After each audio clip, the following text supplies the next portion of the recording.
முந்தானி இந்த மாதிரி மடிப்பு எடுத்துக்கணும், அதாவது ஃப்ளீட் எடுத்துக்கணும்.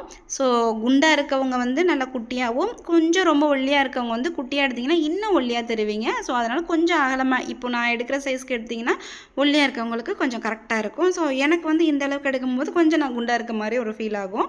ஓகே, இப்போ வந்து நம்ம ஓரளவுக்கு எடுத்தாச்சு. இப்போ நான் கழுத்து பகுதியில் வந்து வச்சுக்கிட்டு மடக்கி வச்சுக்கிட்டேன். நல்லா நெகத்தாலேயே வந்து ஃபுல்லாக கீறி அயன் பண்ண மாதிரி நம்ம கொண்டு வந்துடணும். இப்போ எனக்கு பார்த்தீங்க அப்படின்னா நல்லா அந்த மடிப்பு கலையாமல் இருக்குது. நான் உதறினாலும் கலையாமல் இருக்கும். இப்போ அந்த சுங்கத்தை வந்து நம்ம எடுத்து விட்டுக்கலாம். துணி காயப்போட யூஸ் பண்ணுற கிளிப்பை வந்து நம்ம போட்டுக்கணும். பின் போட்டோம் அப்படின்னா அந்தளவுக்கு உங்களுக்கு செக்யூராக இருக்காது, குழஞ்சிரும். அந்த மாதிரி பண்ணிங்க அப்படின்னா கலையாமல் இருக்கும், எண்டு வரைக்கும் நம்மளுக்கு அப்படியே இருக்கும். இப்போ நெக்ஸ்ட் வந்து நான் கீழே வரைக்கும் எனக்கு எந்த அளவுக்கு வந்து கீழே தொங்கணுமோ அந்தளவுக்கு வந்து நான் நெகத்தாலே கீறி வந்து எடுத்துக்கிட்டேன். இப்போ பார்த்தோம் அப்படின்னா சூப்பராக வந்துச்சு. இடுப்பை சுற்றியும் ஒரு தடவை வச்சு பார்த்துக்கோங்க, ஏன்னா கீழே தொங்குறது கரெக்டாக இருக்கும்.